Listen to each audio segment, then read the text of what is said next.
नबी करीम अलैहिस्सलाम नमाज पढ़ा रहे थे। जोर की नमाज थी, असर की नमाज थी। सही मुस्लिम में मौजूद है। हजरत अबू हुरैरा फरमाते हैं नमाज पढ़ाते पढ़ाते नबी पाक ने कदम आगे किया। नमाज पढ़ाते पढ़ाते कदम आगे किया और यूं हाथ उठाया, फिर वापस कर लिया।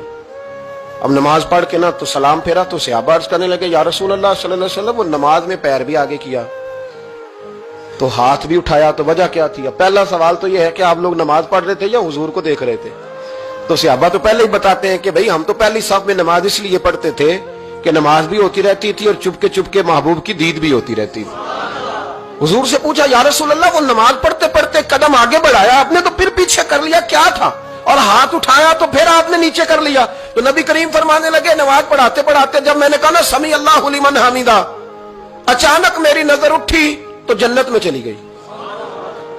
नजर उठी तो जन्नत में, तेरे लिए 2-4 कदम अर्श बरी है। तो महबूब फरमाते हैं जब मेरी ऊपर नजर गई ना तो मैंने देखा कि अंगूरों का एक खोशा लटक रहा है जन्नत में। तो मैंने हाथ बढ़ाया कि तोड़ लूं।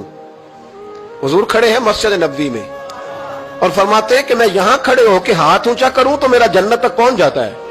फरमाया मेरा इरादा हुआ कि वो खोशा जन्नत का तोड़ लूं और जरा मैंने पैर आगे बढ़ाया ही था तो मेरे दिल में ख्याल आया कि जन्नत राज है तो राज ही रहनी चाहिए, ये राज खोल गया तो मजा नहीं आएगा।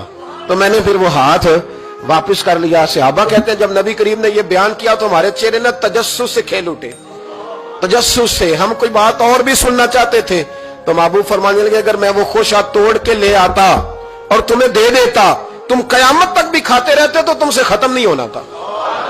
ये सही मुस्लिम की हदीस है। ओ भाई, मेरे रसूल करीम के वाक़या में राज पे शिकवा करना, कहना समझ में नहीं आती कैसे गए थे।